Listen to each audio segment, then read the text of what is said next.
మరణించరు, నీ పాప శిక్ష భరింప సహింపరు. లోకాన ఎవ్వరు నీకై మరణించరు, నీ పాప శిక్ష భరింప సహింపరు.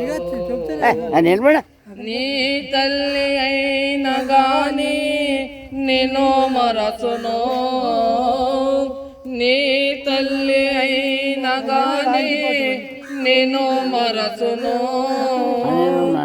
ఆ ప్రేమమూర్తి నిన్ను మరువజాలునా, ఆ ప్రేమమూర్తి నిన్ను మరువజాలునా. సందేహమేలా సంశయమదేలా, ప్రభు యేసు గాయములను పరికించి చూడు. గాయాలలో నవ్రేలు తాకించి చూడు. సందేహమేలా.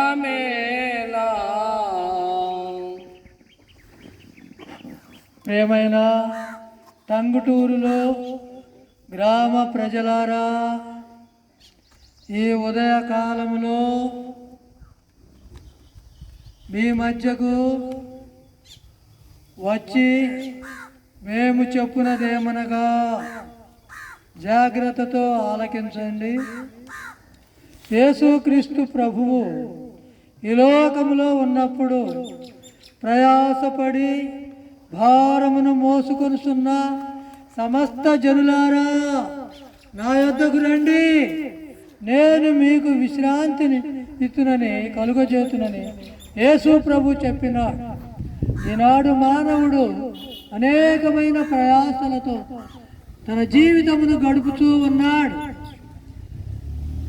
అనేకమైన ప్రయాసలు మానవులకు ఉన్నవి. అంతేకాకుండా చనిపోయిన తరువాత ఎక్కడికి వెళుతున్నాడో అర్థం కాని పరిస్థితులలో ఉన్నాడు.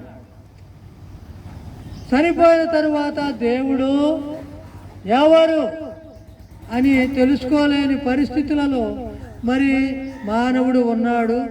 దేవుడైతే ప్రతి మానవుడు తనను తెలుసుకొని తన దగ్గరకు రావాలని ఆశపడుతూ ఉన్నాడు, ఎంతో ఆశపడతా ఉన్నాడు. ప్రతి మానవుడు నశించిపోవటం దేవునికి ఇష్టం లేదు. దేవుడు సిద్ధపరిచిన స్థలాలు 2 ఉన్నాయి. ఒకటి దేవుని రాజ్యము, రెండవది అగ్ని గంధకములతో మండు గుండం. ఈ యొక్క దేవుని రాజ్యంలోకి వెళ్ళాలంటే ప్రభువైన యేసుక్రీస్తు వారు చెప్పినది ఏమంటే, నేనే మార్గమును, నేనే సత్యమును, నేనే జీవమునై ఉన్నానని చెప్పినాడు. దేవుని దగ్గరికి వెళ్ళాలంటే మార్గమై ఉన్న యేసుక్రీస్తు ప్రభువును అంగీకరించాలి. ఎందుకు అంగీకరించాలంటే ఆయన దేవుడై ఉండి మానవుడిగా ఈ లోకములో పాపం లేకుండా పుట్టాడు, పాపం లేకుండా జీవించాడు, పాపులమైన మన కొరకై చనిపోయాడు.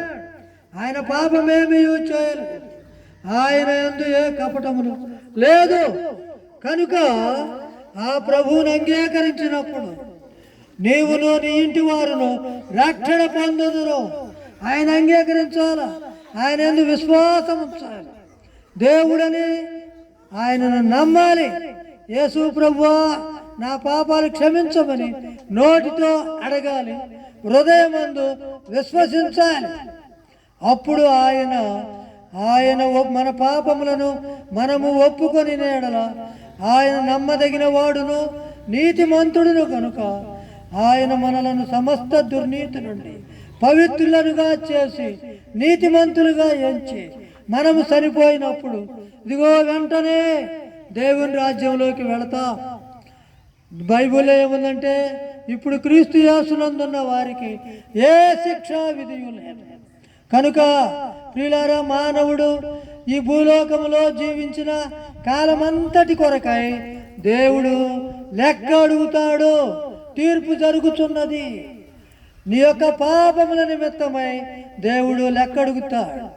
అయితే యేసుక్రీస్తు ప్రభువుని అంగీకరిస్తే పాపములు క్షమించబడి ఇదిగో నీతిమంతులుగా తీర్చబడి తీర్పు తప్పిపోయింది.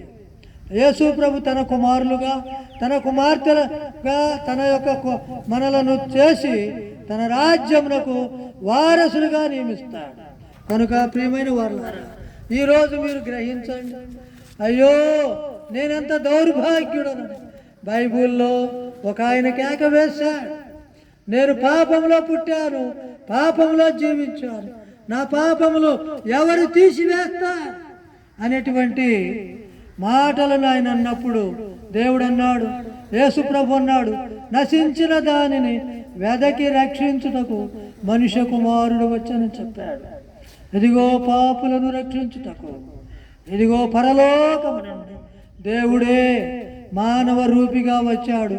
అయ్యలారా, సత్యమును గ్రహించండి, ఆ దేవునిని నమ్ముకొనండి, ఆయనను మీ హృదయములలో చేర్చుకొనండి, పాప క్షమాపణ పొందండి, ఆత్మరక్షణ పొందండి, పరలోకం రండి. మీరు చేయవలసినది ఏమీ లేదు, కానీ మీ హృదయం ఆయనకి ఇవ్వండి. యేసు ప్రభువా, నా పాపములను క్షమించు, నన్ను నీ బిడ్డగా చేసుకోవాలి. చిన్న ప్రార్థన చేసుకుంటే దేవుడు మీ మొరాలకించి మిమ్ములను మీ పాపముల నుండి, పాపమునకు వచ్చు శిక్ష నరకము నుండి తప్పించి తన వారసులుగా చేసి పరలోకంలో ఉండే గొప్ప ధన్యతను దేవుడు అనుగ్రహిస్తాడు. అట్టి కృప మీ అందరికీ దయచేయునుగా. ప్రేమించిన మా తండ్రి, మీ నామాన్ని బట్టి మీకు స్తోత్రములు.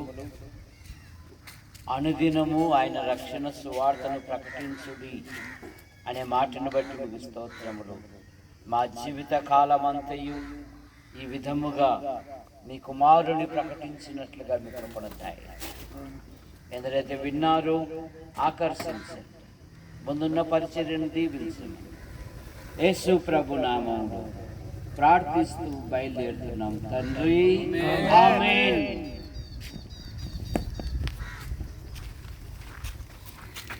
కారు పెట్టాను కదా, అమౌంట్